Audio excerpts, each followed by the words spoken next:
اعوذ باللہ من الشیطان الرجیم بسم اللہ الرحمن الرحیم وما ربک بغافل عما یعملون، اور تمہارا رب غافل نہیں اس سے جو وہ کر رہے ہیں، یعنی لوگوں کے اعمال سے پوری طرح باخبر ہے۔ وَرَبُّكَ الْغَنِيُّ ذُو الرَّحْمَةِ، تمہارا رب بے نیاز ہے اور مہربانی اس کا شیوا ہے، یعنی لوگوں کے عمل اس کو نہیں چاہیے، ہماری ایفرٹس کی اسے ضرورت نہیں، اور وہ مہربان بھی بہت ہے۔ کوئی ایک قدم اس کی طرف چلے وہ 10 قدم آتا ہے، کوئی ایک ہاتھ بڑھے 10 ہاتھ آتا، کوئی چل کے جائے وہ دوڑ کر اس کی طرف آتا ہے۔ لیکن ہم کتنا چلتے ہیں اس کی طرف، ہمارے قدم کیسے اٹھتے ہیں، بوجھل، گھسٹتے ہوئے یا تیز تیز دوڑتے ہوئے۔ جو آج دوڑ رہے ہیں اللہ کے راستے میں، وہ کل بھی دوڑتے ہوئے جنت میں داخل ہو جائیں گے بلا حساب۔ لیکن جو آج سستی کر رہے ہیں اور وہ نہیں کر رہے جو کرنا چاہیے، تو پھر ان سے پوچھا جائے گا کہ ایسا کیوں کیا۔ ان یشاء یذھبکم، اگر وہ چاہے تم سب کو لے جائے، اسے تمہاری ضرورت نہیں۔ وَيَسْتَخْلِفْ مِن بَعْدِكُم مَّا يَشَاءُ، اور تمہاری جگہ دوسرے جن لوگوں کو چاہے لے آئے، یعنی اسے اپنے کام کے لیے، اپنی عبادت کے لیے ہماری ضرورت نہیں۔ کبھی ہم کہتے ہیں نا کہ بس اب تھک گئے اور زیادہ نہیں کر سکتے، نہ کرو، اللہ کسی اور کو دے دے گا یہ کام۔ کیا اللہ کا کام رکتا ہے؟ 1400 سال سے ہوتا چلا آ رہا ہے نا، رکا نہیں۔ کیا ہمارے نہ کرنے سے رک جائے گا؟ نہیں، کسی اور کی قسمت جاگ جائے گی، کوئی اور اس خانے کو پر کر دے گا، اور یہ سلسلہ چلے گا۔ وہ چاہے تو تم کو لے جائے۔ وَيَسْتَخْلِفْ مِن بَعْدِكُم مَّا يَشَاءُ، اور تمہاری جگہ دوسرے جن لوگوں کو چاہے لے آئے، جس طرح اس نے تمہیں کچھ اور لوگوں کی نسل سے اٹھایا، جیسے آج اس نے ہمیں کام کا موقع دیا اس جنریشن کو، اسی طرح اگر ہم بیکار زندگی گزار کے چلے جائیں گے تو ایک اور جنریشن آ کے وہ کر لے گی۔ تم سے جس چیز کا وعدہ کیا جا رہا ہے وہ یقیناً آنے والی ہے، اور تم خدا کو عاجز کر دینے کی طاقت نہیں رکھتے۔ آپ ان سے کہہ دیجئے، یا قوم اعملوا علی مکانتکم انی عامل، تم اپنی جگہ کام کرو اور میں بھی اپنی جگہ عمل کر رہا ہوں۔ ان قریب تمہیں معلوم ہو جائے گا کہ انجام کار کس کے حق میں بہتر ہوتا ہے۔ بہرحال یہ حقیقت ہے کہ ظالم کبھی فلاح نہیں پا سکتے۔ اب مشرکین مکہ کے کچھ جاہلی عادات اور رسم و رواج پر تبصرہ کیا جائے گا کہ کس طرح انہوں نے خود ساختہ دین بنا رکھا تھا اور اس پر خوش تھے اور اس پر بہت جمے ہوئے تھے، اور اس کے مقابلے میں حق کو لینے کو کترا رہے تھے، اور یہی ہر دور کے لوگوں کا حال ہوتا ہے۔ ان لوگوں نے اللہ کے لیے خود اسی کی پیدا کی ہوئی کھیتیوں اور مویشیوں میں سے ایک حصہ مقرر کیا ہے، اور کہتے ہیں یہ اللہ کے لیے ہے اپنے گمان کے مطابق، اور یہ ہمارے ٹھہرائے ہوئے شریکوں کے لیے ہے۔ یعنی زمین کی پیداوار ہوتی ہے جانوروں میں سے، وہ کچھ تو اللہ کے نام پہ صدقہ خیرات کرتے جو غریبوں فقیروں کو جاتا، اور کچھ بتوں کے نام پر چھوڑتے جو ان کے بتوں کے مجاوروں کو جاتا۔ پھر جو حصہ ان کے ٹھہرائے ہوئے شریکوں کے لیے ہے وہ تو اللہ کو نہیں پہنچتا، مگر جو اللہ کے لیے ہے وہ ان شریکوں کو پہنچ جاتا ہے۔ یعنی اگر کبھی پیداوار کم ہو گئی تو ایسا نہیں ہو سکتا کہ اللہ کے نام پہ جو پرسنٹیج مقرر کی تھی، اگر اس میں کوئی کمی ہو گئی تو بتوں کے نام سے اللہ کو دے دیں، اللہ کے راستے پہ غریبوں کو دے دیں۔ ہاں یہ ضرور ہوتا تھا کہ اگر بتوں والے حصے میں کوئی کمی ہو جاتی تو اللہ کے حصے میں سے نکال کر ادھر کمی پوری کر دیتے۔ اس سے پتہ چلتا ہے کہ ان کی ترجیحات کیا تھی، پرائرٹی کیا تھی۔ کیسے برے فیصلے کرتے ہیں یہ لوگ۔ اور اسی طرح بہت سے مشرکوں کے لیے ان کے شریکوں نے اپنی اولاد کے قتل کو خوشنما بنا دیا ہے۔ وہ بتوں کے نام پر اولادیں بھیٹ چڑھاتے ہیں اور اس پر خوش ہوتے ہیں تاکہ ان کو ہلاکت میں مبتلا کریں اور ان پر ان کے دین کو مشتبہ بنائیں۔ اب دیکھیے، کوئی بھی عقل مند انسان اپنی اولاد کو ذبح نہیں کر سکتا کسی کے نام پر، لیکن مشرکین اپنے شرک میں اس قدر اندھے ہو چکے تھے کہ انہیں اس میں بھی کوئی آر نہیں ہوتی تھی۔ دیویوں اور دیوتاؤں کے نام پر جانور تو قربان کیے ہی جاتے تھے، بعض اوقات اپنی اولاد کو بھی یا قربان کر دیتے یا وہاں پر چھوڑ آتے۔ اگر اللہ چاہتا تو یہ ایسا نہ کرتے، یعنی زبردستی اللہ روک سکتا تھا، لہٰذا انہیں چھوڑ دو کہ اپنی افترا پردازیوں میں لگے رہیں، یعنی بات بتاؤ اور اس کے بعد ان کو ان کے حال پہ چھوڑ دو۔ کہتے ہیں یہ جانور اور یہ کھیت محفوظ ہیں، انہیں صرف وہی لوگ کھا سکتے ہیں جنہیں ہم کھلانا چاہیں۔ خود ساختہ پابندیاں، حالانکہ یہ پابندی ان کی خود ساختہ ہے۔ پھر کچھ جانور ہیں جن پر سواری اور بار برداری حرام کر دی گئی ہے، اور کچھ جانور ہیں جن پر اللہ کا نام نہیں لیتے، اور یہ سب کچھ انہوں نے اللہ پر جھوٹ باندھا ہے۔ ان قریب اللہ انہیں ان افترا پردازیوں کا بدلہ دے گا۔ اور کہتے ہیں کہ جو کچھ ان جانوروں کے پیٹ میں ہے یہ ہمارے مردوں کے لیے مخصوص ہے اور ہماری عورتوں پر حرام ہے، لیکن اگر وہ مردہ ہو تو وہ دونوں اس کے کھانے میں شریک ہو سکتے ہیں۔ یہ باتیں جو انہوں نے گھڑ لی ہیں ان کا بدلہ اللہ انہیں دے کر رہے گا، یقیناً وہ حکیم ہے اور سب باتوں کی اسے خبر ہے۔ آج بھی ہمارے معاشرے میں خود مسلمانوں کے اندر بعض ایسی رسومات پائی جاتی ہیں کہ مثلا بی بی فاطمہ کی جو سانک ہے یا ان کے نام پہ جو کھانا ہے وہ مرد نہیں کھا سکتے، اور کچھ اور اسی طرح کی چیزیں لوگوں نے اپنے اوپر یا حرام کر رکھی ہوتی یا کسی مخصوص دن ہی پکتی ہیں اور اسی دن ہی کھائی جاتی ہیں۔ یہ سب چیزیں خود ساختہ ہیں، سیلف میڈ ہیں، اصل دین سے ان کا کوئی تعلق نہیں۔ یقیناً خسارے میں پڑ گئے وہ لوگ، قد خسر الذین قتلوا اولادہم سفہا بغیر علم، وہ لوگ جنہوں نے اپنی اولاد کو جہالت اور نادانی کی بنا پر قتل کیا، لا علمی کی بنا پر، چاہے بتوں کے نام پر یا پھر کسی اور وجہ سے۔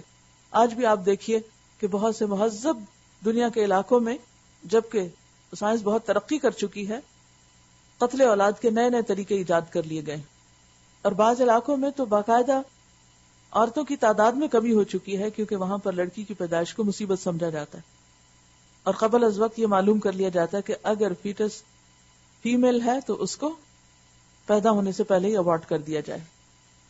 تو یہ اللہ کی تخلیق میں دخل اندازی ہے، اس کا کسی کو حق نہیں، اور یہ سراسر شیطان کی سجائی ہوئی راہ ہے، اور ایسا کرنے والے خسارے میں پڑ گئے، آخرت کے علاوہ دنیا میں بھی مشکلات میں پڑیں گے۔ اور اللہ کے دیے ہوئے رزق کو اللہ پر افطرا پردازی کر کے حرام ٹھہرا لیا، یقیناً وہ بھٹک گئے اور ہرگز وہ راہ راست پانے والوں میں سے نہ تھے۔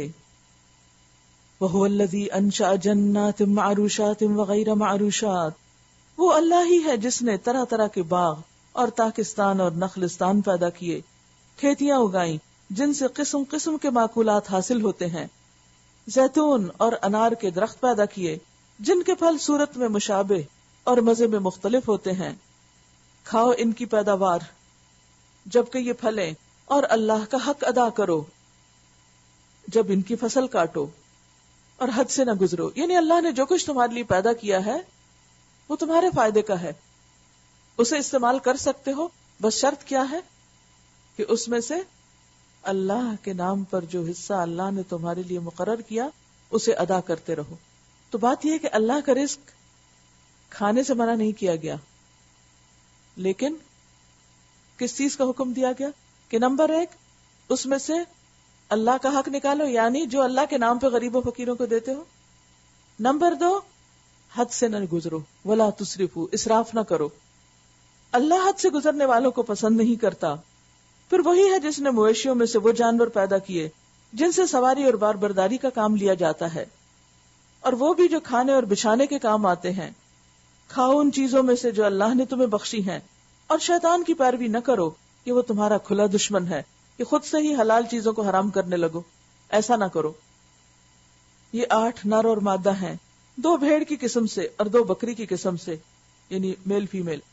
اے محمد صلی اللہ علیہ وسلم ان سے پوچھو کہ اللہ نے ان کے لیے نر یعنی میل حرام کیے یا مادہ، یا وہ بچے جو بھیڑوں اور بکریوں کے پیٹ میں ہوں؟ ٹھیک ٹھیک علم کے ساتھ بتاؤ اگر تم سچے ہو۔ اور اسی طرح 2 اونٹ کی قسم سے ہیں، یعنی نر اور مادہ، اور 2 گائے کی قسم سے۔ پوچھو ان کے نر اللہ نے حرام کیے یا مادہ، یا وہ بچے جو اونٹنی اور گائے کے پیٹ میں ہوں؟ کیا تم اس وقت حاضر تھے جب اللہ نے ان کے حرام ہونے کا تمہیں حکم دیا تھا؟ پھر اس شخص سے بڑھ کر ظالم اور کون ہوگا جو اللہ کی طرف منسوب کر کے جھوٹی بات کہے تاکہ علم کے بغیر لوگوں کی غلط رہنمائی کرے۔ یعنی دین کے معاملے میں انسان اپنی رائے نہ دے کہ اللہ کے حکم کو چھوڑ کر خود اپنی مرضی سے لوگوں کو حلال حرام بتاتا رہے۔ یقیناً اللہ ایسے ظالموں کو راہ راست نہیں دکھاتا۔ قل لا اجد فیما اوحی الی، اے محمد صلی اللہ علیہ وسلم ان سے کہو کہ جو وحی میرے پاس آئی ہے اس میں تو میں کوئی ایسی چیز نہیں پاتا جو کسی کھانے والے پر حرام ہو، الا یہ کہ وہ مردار ہو، یا بہایا ہوا خون ہو، یا سور کا گوشت ہو کہ وہ ناپاک ہے، یا فسق ہو کہ اللہ کے سوا کسی اور کے نام پر ذبح کیا گیا ہو۔ پھر جو شخص مجبوری کی حالت میں کوئی چیز ان میں سے کھا لے بغیر اس کے کہ وہ نافرمانی کا ارادہ رکھتا ہو اور بغیر اس کے کہ وہ حد ضرورت سے تجاوز کرے، تو یقیناً تمہارا رب درگزر سے کام لینے والا ہے، یعنی ایسے مجبور لوگوں کو معاف کرنے والا ہے اور رحم فرمانے والا ہے۔ اور جن لوگوں نے یہودیت اختیار کی ان پر ہم نے سب ناخن والے جانور حرام کر دیے تھے، اور گائے اور بکری کی چربی بھی، بجز اس کے جو ان کی پیٹھ یا ان کی آنتوں سے لگی ہوئی ہو یا ہڈی سے لگی رہ جائے تو اس کو الگ نہیں کیا جا سکتا۔ یہ ہم نے ان کی سرکشی کی سزا انہیں دی تھی۔ تو بات یہ ہے کہ جب بندہ اللہ کی نافرمانی کرتا ہے تو بعض اوقات اس رزق سے محروم ہو جاتا ہے جو اللہ نے بندے کے لیے حلال کیا ہوتا ہے یا اس کے حق میں لکھا ہوتا ہے۔ اور یہ جو کچھ ہم کہہ رہے ہیں بالکل سچ کہہ رہے ہیں۔ اب اگر وہ تمہیں جھٹلائیں تو ان سے کہہ دو کہ تمہارے رب کا دامن رحمت وسیع ہے اور مجرموں سے اس کے عذاب کو پھیرا نہیں جا سکتا۔ یہ مشرک لوگ تمہاری ان باتوں کے جواب میں ضرور کہیں گے کہ اگر اللہ چاہتا تو نہ ہم شرک کرتے اور نہ ہمارے باپ دادا کرتے اور نہ ہم کسی چیز کو حرام ٹھہراتے۔ ایسی ہی باتیں بنا کر ان سے پہلے کے لوگوں نے بھی حق کو جھٹلایا تھا، یہاں تک کہ آخر کار ہمارے عذاب کا مزہ انہوں نے چکھ لیا۔ ان سے کہو کیا تمہارے پاس کوئی علم ہے جسے ہمارے سامنے پیش کر سکو؟ تم تو محض گمان پر چل رہے ہو اور نری قیاس آرائیاں کرتے ہو۔ پھر کہو تمہاری اس حجت کے مقابلے میں حقیقت رس حجت تو اللہ کے پاس ہے، بے شک اگر اللہ چاہتا تو تم سب کو ہدایت دے دیتا۔ ان سے کہو لاؤ اپنے وہ گواہ جو اس بات کی گواہی دیں کہ اللہ ہی نے ان چیزوں کو حرام کیا ہے، پھر اگر وہ شہادت دے دیں تو تم ان کے ساتھ شہادت نہ دینا، اور ہرگز ان لوگوں کی خواہشات کے پیچھے نہ چلنا جنہوں نے ہماری آیات کو جھٹلایا ہے اور جو آخرت کے منکر ہیں اور جو دوسروں کو اپنے رب کا ہمسر بناتے ہیں۔ آپ نے دیکھا ہوگا کہ کتنی ڈیٹیل کے ساتھ حلال حرام کے قاعدوں کو اور مشرکین مکہ کی جو رسومات ہیں یا خود ساختہ دین ہے اس کو کنڈیم کیا گیا اور ان کے بارے میں وضاحت کی گئی۔ اس کی کیا وجہ ہے؟ اب دیکھیے کہ شروع سے سورۃ البقرہ سے لے کر اب تک جتنی بھی صورتیں گزری ہیں ان میں ریپیٹڈلی حلال حرام اور خاص طور پر کھانے پینے کے بارے میں احکامات دیے گئے ہیں یا کھانے پینے کی چیزوں کا ذکر کیا گیا۔ اس کی کیا وجہ ہے؟ اس کی ایک وجہ تو یہ ہے کہ ہماری زندگی کا ایک بڑا حصہ کھانے پینے میں گزرتا ہے، یا اس کی تیاری میں گزرتا ہے، یا اس کی کمائی میں گزرتا ہے، یا اس کی خواہش میں۔ تو بات یہ ہے کہ انسان جو کچھ کھاتا ہے وہ اس کے دین پر، ایمان پر، اخلاق پر، صحت پر اثر انداز ہوتا ہے۔ تو بہت سی خرابیاں یہاں سے شروع ہوتی ہیں، اس لیے اس کی اصلاح ضروری ہے۔ انسان اللہ کی عبادت صحیح طور پر کر ہی نہیں سکتا اگر وہ لقمہ حرام کھا رہا ہے، یا پھر اپنے آپ کو حلال سے بلا ضرورت محروم کر رہا ہے بغیر کسی وجہ کے۔ دوسری بات یہ ہے کہ بہت سے ادیان میں دین اور دنیا الگ الگ چیزیں ہیں۔ دین کیا ہے؟ مخصوص ریچولز کا نام، کہ آپ کسی خاص عبادت گاہ میں چلے جاؤ، خاص مخصوص دن میں اللہ کو مخصوص طریقے پہ یاد کر لو، بس چند ایک ایسے کام کر لو تو یہ تمہاری عبادت ہے، باقی سب تمہاری دنیا ہے، جو چاہو کرو۔ ہمارے دین میں ایسا نہیں ہے، اس میں دنیا کو بھی دین بتایا گیا ہے اگر وہ صحیح طریقے پر اختیار کی جائے۔ اس میں کھانے پینے کو بھی عبادت بتایا گیا اگر حلال طریقے سے کمایا جائے اور صحیح چیز کھائی جائے اور اس میں اسراف نہ کیا جائے، اور جس چیز کی جسم کو ضرورت ہو اس سے خود کو بلا وجہ محروم نہ کیا جائے۔ ایسی قسمیں نہ کھائی جائیں کہ جس میں انسان اپنے اوپر کچھ ایسی پابندیاں لگا لے کہ جو نہیں لگانی چاہیے، اور پھر وہ پابندیاں شریعت کا حصہ بن جائیں۔ تو اس معاملے میں اللہ تعالیٰ نے اپنے پیغمبر کو بھی اختیار نہیں دیا کہ وہ اپنی طرف سے حلال اور حرام کے قاعدے لوگوں کو بتائیں۔ یا ایھا النبی لما تحرم ما احل اللہ لک، اے نبی آپ کیوں حرام کر رہے ہیں وہ چیز جو اللہ نے آپ کے لیے حلال کی۔ سورۃ البقرہ میں جب ابتدا میں احکامات آئے، شروع کے احکامات میں دیکھیے جو یا ایھا الذین آمنوا کہہ کے خطاب کیا گیا، تو ابتدائی احکامات میں سے ہے کلوا من طیبات ما رزقناکم واشکروا للہ ان کنتم ایاہ تعبدون۔ اللہ نے جو حلال کیا ہے، پاک ہے، اسے کھاؤ، شکر ادا کرو اگر تم اس کی عبادت کرتے ہو۔ تو اس سے ہمارے دین کا مزاج سمجھ آتا ہے کہ دین اور دنیا ساتھ ساتھ ہے۔ دین نام ہے دنیا کے کاموں کو اللہ کی پسند کے مطابق کرنے کا۔ کوئی بھی دنیا کا کام اگر اللہ کی رضا کے مطابق ہے تو وہ دین ہے، اور کوئی دین کا کام بظاہر عبادت اگر اللہ کی مرضی کے خلاف ہو رہی ہے اور اس کے لیے نہیں ہو رہی تو اس کا بھی کوئی فائدہ نہیں، کوئی اجر نہیں. یہ فرق کون بتائے گا؟ کیسے رہنمائی ہوگی؟ یہ علم کے بعد تقوی کے ذریعے. واتقوا اللہ ویعلمکم اللہ. جب آپ کانشیس ہوں گے، الرٹ ہوں گے، تو آپ کو یہ پہچان خود بخود ہوتی جائے گی. کہاں دل پھرا، دل کی چینج آپ کو فوراً پتہ چل جائے گی.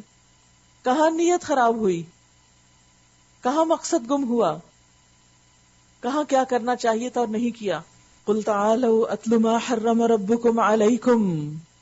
اے محمد صلی اللہ علیہ وسلم ان سے کہیے کہ آؤ میں تمہیں سناؤں تمہارے رب نے تم پر کیا پابندیاں عائد کی ہیں. آؤ میں بتاؤں کہ کیا حرام ہے. اللہ تشرکوا بہ شیئا، یہ کہ اس کے ساتھ کسی کو شریک نہ کرو. وبالوالدین احسانا، اور والدین کے ساتھ نیک سلوک کرو، اچھا برتاؤ کرو. اور اپنی اولاد کو مفلسی کے ڈر سے قتل نہ کرو. ہم تمہیں بھی رزق دیتے ہیں اور ان کو بھی دیں گے. اور بے شرمی کی باتوں کے قریب بھی نہ جاؤ، بے حیائی کے کام نہ کرو، خواہ وہ کھلی ہو یا چھپی. اور کسی جان کو جسے اللہ نے محترم ٹھہرایا ہے ہلاک نہ کرو مگر حق کے ساتھ. یعنی جہاں اللہ نے کہا ہے کہ ایسا کرو صرف وہاں کیا جا سکتا ہے، ادروائز نہیں. یہ باتیں ہیں جن کی ہدایت اس نے تمہیں کی ہے شاید کہ تم سمجھ بوجھ سے کام لو. اور یہ کہ یتیم کے مال کے قریب نہ جاؤ مگر ایسے طریقے سے جو بہترین ہو، یہاں تک کہ وہ اپنے سن رشد کو پہنچ جائے، سمجھدار ہو جائے، بالغ ہو جائے. اور ناپ تول میں پورا انصاف کرو. ہم ہر شخص پر ذمہ داری کا اتنا ہی بار رکھتے ہیں جتنا اس کے امکان میں ہے، جتنا وہ کر سکتا ہے. اور جب بات کہو انصاف کی کہو، خواہ معاملہ اپنے رشتہ دار ہی کا کیوں نہ ہو. کتنے لوگ ہیں جو اس پر عمل کرتے ہوں کہ انصاف کی بات کریں، خواہ اس کی زد خود اپنی ذات پہ جائے، بیٹا بیٹی پہ جائے، والدین پہ جائے، کسی پہ بھی جائے، لیکن وہ حق بات کو نہیں چھوڑتے. اور اللہ کے عہد کو پورا کرو. وَبِعَهْدِ اللَّهِ أَوْفُوا، اللہ کے عہد یعنی جیسے لا الہ الا اللہ بھی ایک عہد ہے، اور اللہ کا نام لے کے جو وعدے کیے جاتے ہیں ان کی طرف بھی اشارہ ہے. ذَلِكُمْ وَصَّاكُمْ بِهِ لَعَلَّكُمْ تَذَكَّرُونَ. ان باتوں کی اللہ تمہیں ہدایت کر رہا ہے شاید کہ تم نصیحت قبول کرو. وَأَنَّ هَذَا صِرَاطِي مُسْتَقِيمًا فَاتَّبِعُوهُ. نیز اس کی یہ ہدایت ہے کہ یہی میرا سیدھا راستہ ہے لہذا تم اسی پہ چلو اور دوسرے رستوں پر نہ چلو کہ وہ اس کے راستے سے ہٹا کر تمہیں پراگندہ کر دیں گے اور تم منزل کھو بیٹھو گے. یہ ہے وہ ہدایت جو تمہارے رب نے تمہیں کی ہے شاید کہ تم کج روی سے بچو. پھر ہم نے موسیٰ علیہ السلام کو کتاب عطا کی تھی جو بھلائی کی روش اختیار کرنے والے انسان پر نعمت کی تکمیل اور ہر ضروری چیز کی تفصیل اور سراسر ہدایت اور رحمت تھی. اور اس لیے بنی اسرائیل کو دی گئی تھی کہ شاید لوگ اپنے رب کی ملاقات پر ایمان لائیں. یعنی کتاب کا مقصد کیا ہے کہ لوگ اللہ کو پہچانے اور اس کی ملاقات کے دن کو یاد رکھیں. اب دیکھیں کہ ساری زندگی ہمیں اس ملاقات کے لیے تیار کیا جاتا ہے ہر پہلو میں. ایک دن تمہیں اس سے جا کر ملنا ہے، اس کو جواب دینا ہے. اور قرآن پڑھنے کا بھی مقصد کیا ہونا چاہیے کہ ہم اس دن کی تیاری کر لیں جب ہماری اپنے خالق سے ملاقات ہوگی. کتنے لوگ اس ملاقات میں یقین رکھتے ہیں؟ اکثر کو تو یاد ہی نہیں ہوتا کہ ملنا بھی ہے. کسی انسان سے ملاقات ہو تو نہیں بھولیں گے، ڈاکٹر کی اپائنٹمنٹ ہو تو نہیں بھولیں گے. کیوں؟ کیونکہ اس میں فائدہ ہے. کس چیز کو بھلا دیتے ہیں ہم؟ کیا بھول جاتا ہے ہم کو؟ کیا بھول جاتا ہے جو دور ہے یا پھر اس میں ہمیں کوئی دلچسپی نہیں ہوتی یا اس میں جلد ملنے والا فائدہ نہیں ہوتا، وہ چیزیں ہم بھلائے رکھتے ہیں. اچھا بعد میں کر لیں گے، اس کا کوئی اتنی جلدی نہیں. لیکن جن لوگوں کو یقین ہوتا ہے کہ انہم ملاقو ربہم وانہم الیہ راجعون، پھر ان کی نمازوں میں بھی خشوع آ جاتا ہے اور ان کے باقی کام بھی درست ہو جاتے ہیں. اور اسی طرح یہ کتاب ہم نے نازل کی، ایک برکت والی کتاب. وَهَذَا كِتَابٌ أَنزَلْنَاهُ مُبَارَكٌ فَاتَّبِعُوهُ. یہ کس لیے آئی ہے کہ تم اس کی پیروی کرو. وَاتَّقُوا، اور ڈرو. لَعَلَّكُمْ تُرْحَمُونَ، تاکہ تم پہ رحم کیا جائے. گویا تقوی اس بات کی ضمانت ہے کہ انسان اللہ کی رحمت کا مستحق ہو. ان تقولوا انما انزل الكتاب على طائفتين من قبلنا، اب تم یہ نہیں کہہ سکتے کہ کتاب تو ہم سے پہلے کے 2 گروہوں کو دی گئی تھی اور ہم کو کچھ خبر نہ تھی کہ وہ کیا پڑھتے پڑھاتے تھے. اگر ہمارے پاس بھی کتاب ہوتی تو ہم بھی کچھ پڑھتے. اور آج کے لوگ کیا بہانہ کرتے ہیں چونکہ عربی میں ہے اس لیے پڑھ نہیں سکتے. تو اب الحمدللہ ایسے مواقع موجود ہیں کہ آپ عربی بھی سمجھ سکیں اور ترجمے موجود ہیں کہ آپ کتاب کو جان سکیں. تو اس لیے کوئی شخص قیامت کے دن یہ نہیں کہہ سکتا، اور خاص طور پر آج کی اس دنیا میں جبکہ دنیا گلوبل ولیج بن چکی ہے، دنیا کے کسی حصے میں کوئی چیز کوئی کرتا ہے، آپ گوگل کے ذریعے جا کے اس کو ٹریک کر سکتے ہیں، معلومات حاصل کر سکتے ہیں. آج کون سی چیز ہے جس کے بارے میں آپ جاننا چاہیں اور وہ آپ کو نہ پتہ چلے؟ یہ الگ بات ہے کہ ہماری اپنی چاہت نہ ہو تو پھر سامنے رکھی چیز بھی نظر نہیں آتی کہ یہ کیا کہہ رہی ہے. اور اب تم یہ بہانہ بھی نہیں کر سکتے کہ اگر ہم پر کتاب نازل کی گئی ہوتی تو ہم ان سے زیادہ راست رو ثابت ہوتے.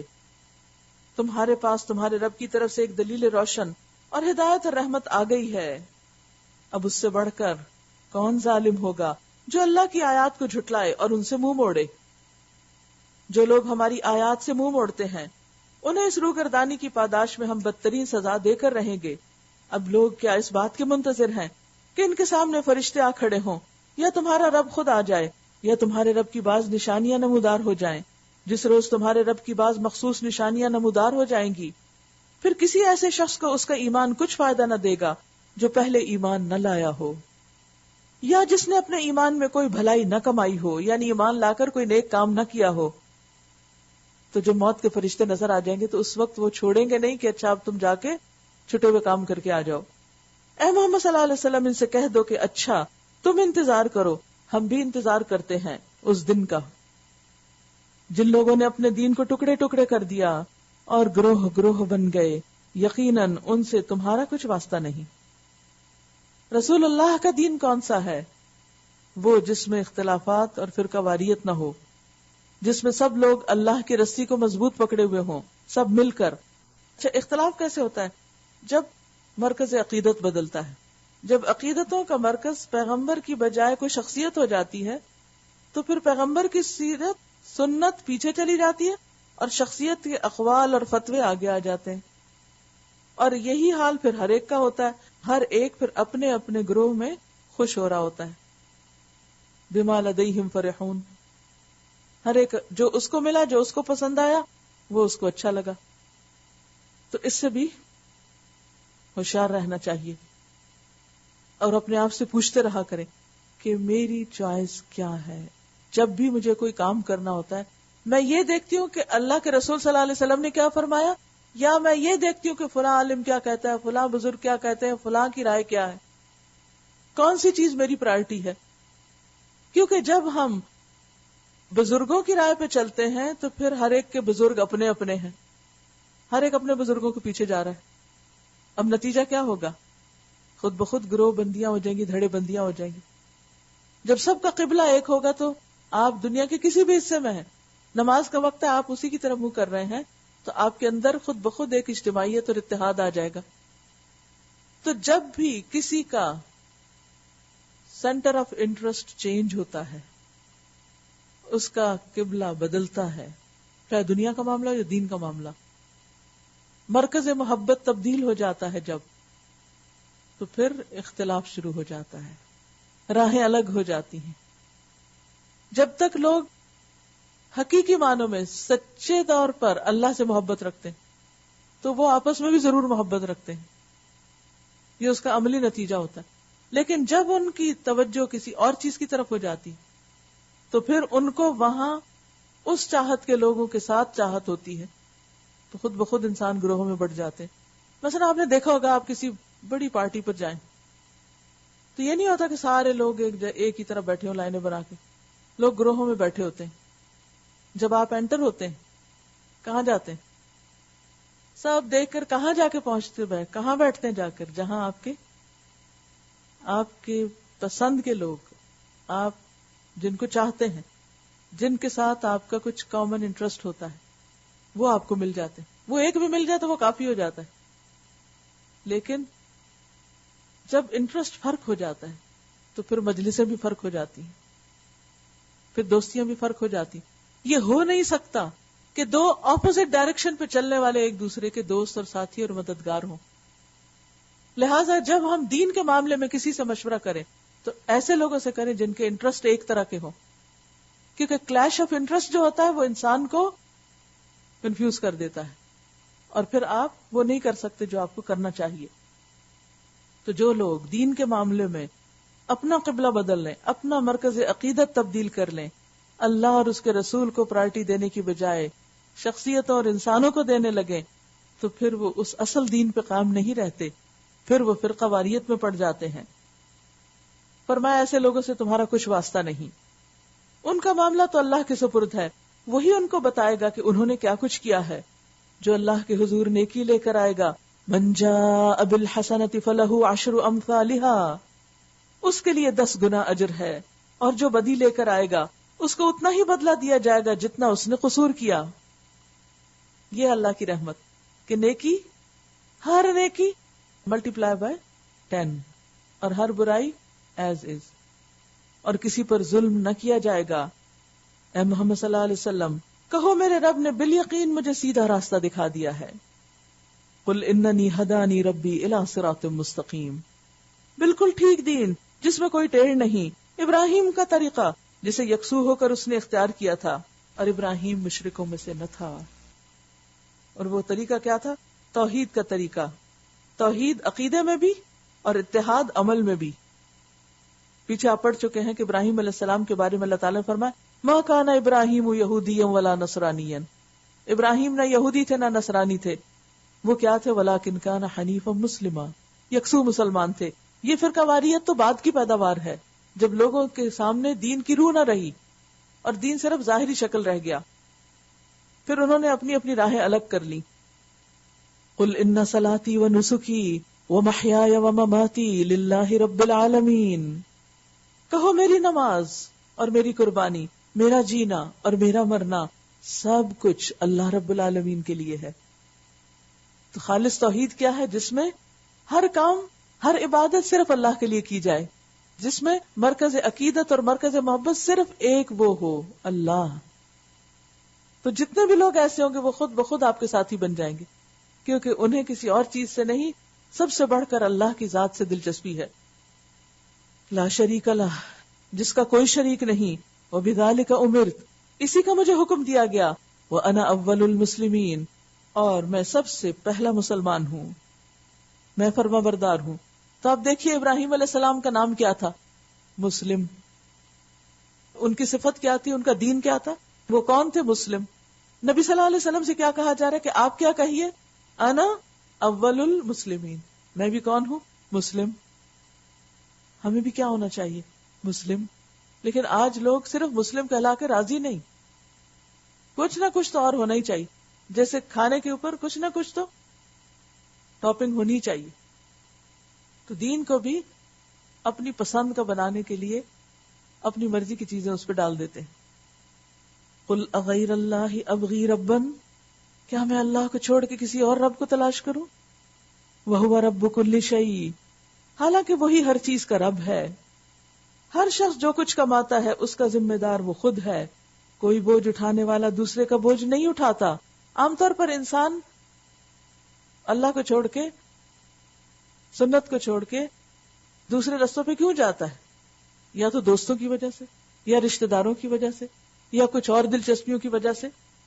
تو یہاں یہ بتا دیا گیا کہ کوئی کسی کا بوجھ نہیں اٹھائے گا. اپنی عقل استعمال کرو اور اپنا رستہ خود اپنی آنکھوں سے دیکھو، اس دل کے نور سے دیکھو کہ صحیح کیا اور غلط کیا ہے. پھر تم سب کو اپنے رب کی طرف پلٹنا ہے.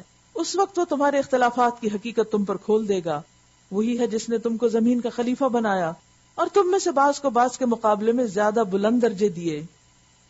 دنیا میں بھی درجوں میں فرق ہوتا ہے تاکہ جو کچھ تم کو دیا ہے اس میں تمہاری آزمائش کرے.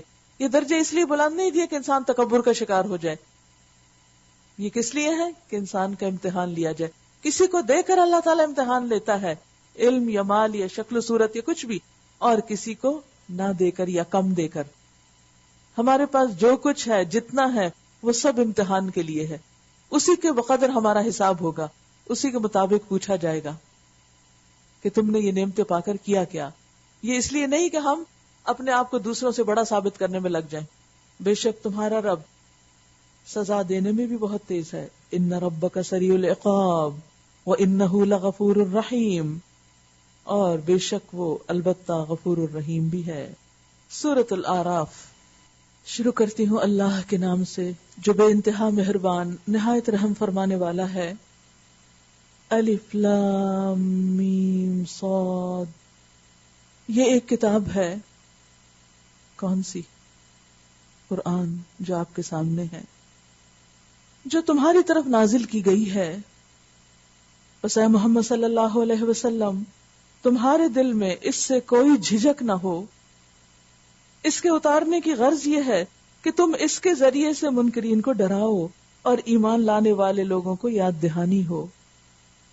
یہ ہے اس کتاب کا مقصد، کہ جن تک خبر نہیں پہنچی ان تک پیغام پہنچایا جائے اور ان کو خبردار کیا جائے کہ ان کے سامنے کیا انجام آنے والا ہے. کل کا دن، آخرت کا دن کتنا سخت دن ہے، اس کی تیاری کر لو. اور جو ایمان لا چکے، جو اس کو مانتے ہیں، ان کے سامنے بھی اس کو بار بار پڑھا جانا چاہیے تاکہ وہ اس کا سبق بھولے نہیں. ان کے لیے یاد دہانی ہے، نصیحت ہے. یاد کیجئے پہلے دن کی تمہید جس میں نے آپ سے یہ کہا تھا کہ یہ کتاب کوئی قانون کی کتاب نہیں، کہانیوں کی کتاب نہیں، تاریخ کی کتاب نہیں. یہ نصیحت کی کتاب ہے، یاد دہانی کی کتاب ہے، خبردار کرنے والی کتاب ہے. لہٰذا جب اس کی طرف ہم رجوع کریں تو محض ثواب سمجھ کر نہ پڑھیں، بلکہ اس سے نصیحت پکڑیں، بھولے ہوئے سبق کو یاد کریں. جن چیزوں کو جان کر بھی ہم انجان بن چکے ہیں ان کو دوبارہ یاد کر لیں اور پھر پیروی کرنے میں لگ جائیں. اتبعوا ما انزل الیکم من ربکم. لوگوں، جو کچھ تمہارے رب کی طرف سے تم پر نازل کیا گیا ہے اس کی پیروی کرو، اس پر عمل بھی کرو. جو یہ بتاتی ہے وہ کر کے بھی دکھاؤ، اور اپنے رب کو چھوڑ کر دوسرے سرپرستوں کی پیروی نہ کرو. لوگوں کی باتیں نہ سنو، دنیا کے لیڈرز کے پیچھے مت جاؤ. مگر تم کم ہی نصیحت مانتے ہو، کیونکہ انسان کس کے پیچھے بھاگتا ہے؟ جس کی بات اس کو فوری فائدے کی نظر آتی ہے. کتنی ہی بستیاں ہیں جنہیں ہم نے ہلاک کر دیا.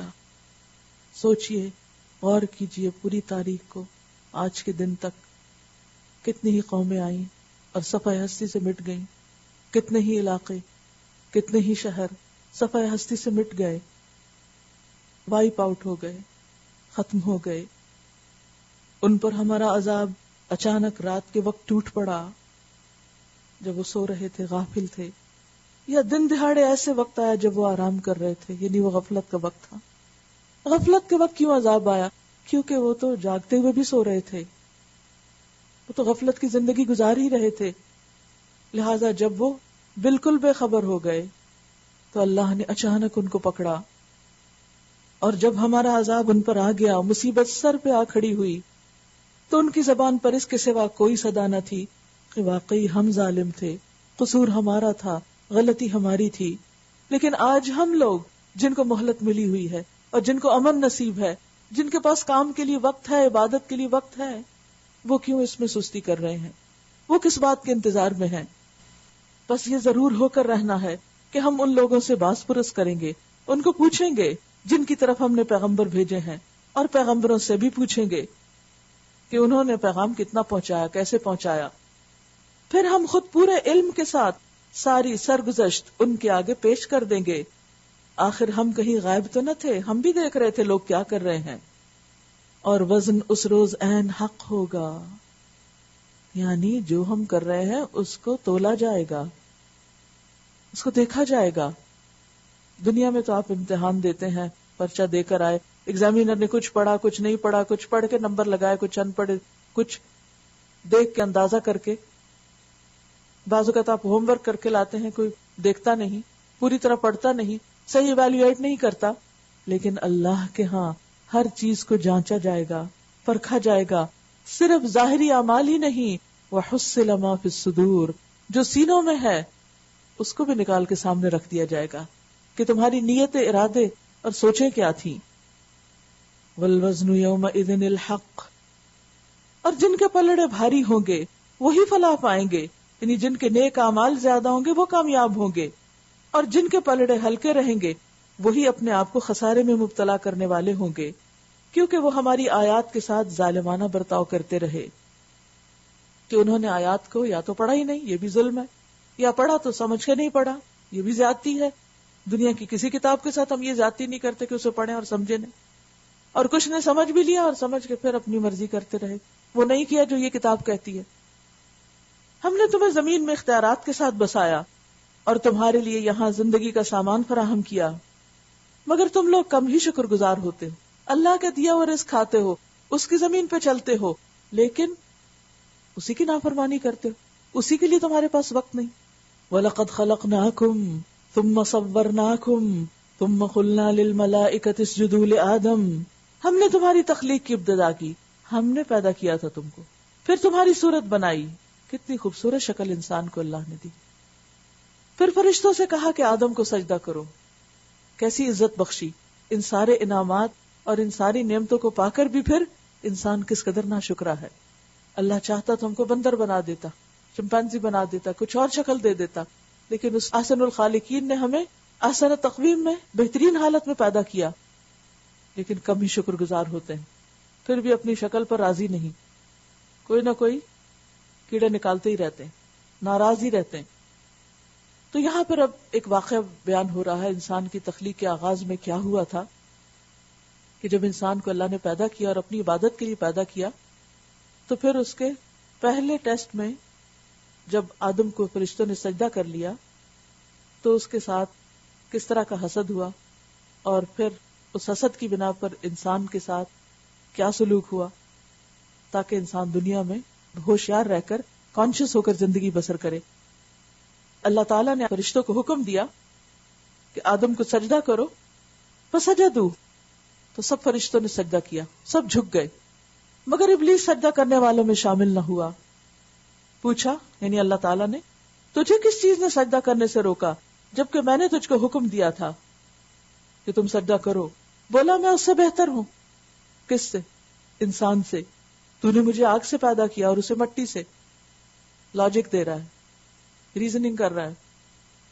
فرمایا اچھا تو یہاں سے نیچے اتر، تجھے حق نہیں کہ یہاں بڑائی کا گھمنڈ کرے، نکل جا، کہ در حقیقت تو ان لوگوں میں سے ہے جو خود اپنی ذلت چاہتے ہیں. کون اپنی ذلت چاہتا ہے؟ وہی جو اللہ کے حکم کی نافرمانی کرتا ہے. بولا مجھے اس دن تک مہلت دے جبکہ یہ سب دوبارہ اٹھائے جائیں گے، یعنی قیامت تک مجھے انہیں گمراہ کرنے کی مہلت دے دی جائے. فرمایا تجھے مہلت ہے. ابلیس کو آزادی مل گئی کہ اب وہ انسان کو جتنا چاہے بھٹکائے. بولا اچھا تو جس طرح تو نے مجھے گمراہی میں مبتلا کیا، اللہ کو بلیم کر رہا ہے، اپنا قصور نہیں مان رہا بلکہ ذمہ داری کسی اور پہ ڈال رہا ہے. میں بھی اب تیری سیدھی راہ پر ان انسانوں کی گھات میں لگا رہوں گا، آگے اور پیچھے، دائیں اور بائیں، ہر طرف سے ان کو گھیروں گا، اور تو ان میں سے اکثر کو شکر گزار نہ پائے گا. شکر گزار نہ پائے گا. شکر دیکھنے میں تو 3 حرف کا لفظ ہے، چھوٹا سا منا سا، لیکن اس کو اختیار کرنا اتنا ہی مشکل. اپنے دلوں کا جائزہ لے کر دیکھیے کہ جو کچھ اللہ نے ہمیں دیا ہے اس پر ہم کتنے خوش ہیں، کتنے شکر گزار ہیں. خواہ وہ ہمارا جسم ہو، خواہ وہ ہمارا رزق ہو، شوہر ہو، بچے ہوں، جاب ہو، کام ہو، کچھ کرتے ہیں ہم، اس پر کتنا مطمئن ہے، کتنا شکر گزار ہوتے ہیں. شکل دیکھ کر کتنا شکر کرتے ہیں، نعمتیں پا کر کتنے شکر گزار ہوتے ہیں.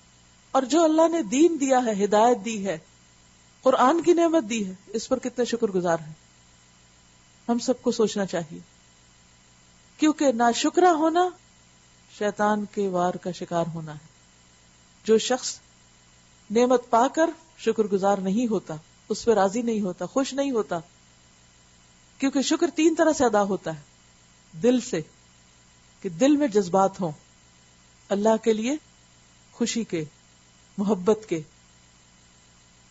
زبان سے، کہ انسان اس نعمت کا اظہار بھی کرے، شکر کو بول کر بھی ادا کرے. اور جوارح سے، یعنی اپنے بدن سے اعمال بھی کرے، وہ کام بھی کرے جو نعمتیں اس کو دی ہیں، وہ ان کا حق ادا کرے. مثلا کوئی کام یا جاب آپ کرتے ہیں، مثلا آپ طالب علم ہیں یا استاد ہیں، اس پر شکر گزار ہونا کب ہوگا؟ جب آپ اس کام کو کر کے خوش ہوں اور اس کو بہترین طریقے پر کریں. یہی اس کا شکر ادا کرنا ہے.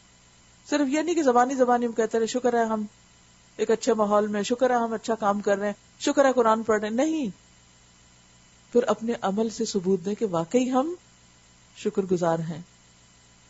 اگر قرآن کی نعمت ملنے پر شکر گزار ہیں تو پھر جو یہ کہتا ہے وہ کرنا بھی چاہیے.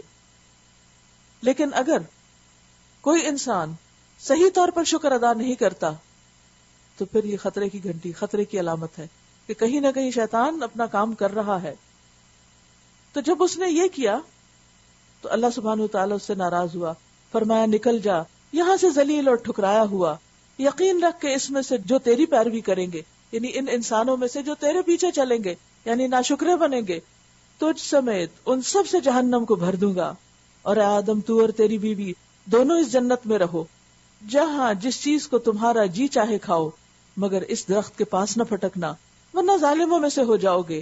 پھر شیطان نے ان کو بہکایا تاکہ ان کی شرمگاہیں جو ایک دوسرے سے چھپائی گئی تھی ان کے سامنے کھول دے، یعنی انسان کو برہنہ کر دے، بے آبرو کر دے، بے عزت کر دے. اس نے ان سے کہا تمہارے رب نے تمہیں جو اس درخت سے روکا ہے اس کی وجہ اس کے سوا کچھ نہیں کہ تم کہیں فرشتے نہ بن جاؤ. حالانکہ یہ وجہ تھوڑی تھی. جھوٹ بولا انسان سے آ کر، غلط تعویل کی اللہ کے حکم کی، یا تمہیں ہمیشگی کی زندگی حاصل نہ ہو جائے. اور اس نے قسم کھا کر ان سے کہا میں تمہارا سچا خیر خواہ ہوں. آج دیکھیے کہ انسانوں میں سے شیطان ہو یا جنوں میں سے ان کی بھی یہی روش ہوتی. وہ ہمارے دشمن بن کے ہمارے سامنے نہیں آتے، وہ ہمارے خیر خواہ اور مخلص بن کے آتے اور ہمیں اللہ کے رستے سے ہٹاتے ہیں. تو اس نے بھی اسی طرح کے ٹرکس اختیار کیے. اس طرح دھوکہ دے کر وہ ان دونوں کو رفتہ رفتہ اپنے ڈھپے لے آیا، یعنی مائل کر لیا اپنی طرف، اپنا بنا لیا. یعنی یہ نہیں ہوتا کہ شیطان کہے کہ اچھا یہ پھل ہے میں حکم دیتا ہوں تم اس کو کھا لو. نہیں، وہ ایسی ایسی تعویلیں کرائے گا، ایسی ایسی آپ کے دل میں خیال ڈالے گا کہ آپ کے لیے ایک حرام چیز حلال ہو جائے اور آپ اس کو حلال کر کے کھا لیں چاہے وہ ہو حرام. یہ حلال کر لیں اپنے لیے حالانکہ وہ آپ کی نہیں ہے. مثلاً کوئی چیز آپ کی نہیں اور آپ کو کوئی حق نہیں کہ آپ اسے استعمال کریں، لیکن آپ اسے کرنا شروع کر دیتے ہیں. کیا سوچ کے؟ کئی تعویلیں ہوں گی، پیسے بھی تو پڑی ہے، اگر میں نے لے لی تو کیا ہوا، وغیرہ وغیرہ. تو اس طرح شیطان ہمیشہ غلط کاموں کے لیے انسان کو آہستہ آہستہ دھیرے دھیرے کام کرتا ہے، سلولی اینڈ گریجولی اس پر ورک کرتا ہے، اور پھر انسان کو ایک دم پھانس لیتا ہے، اپنے جال میں لے آتا ہے. تو ان کے ساتھ بھی اس نے یہی کیا.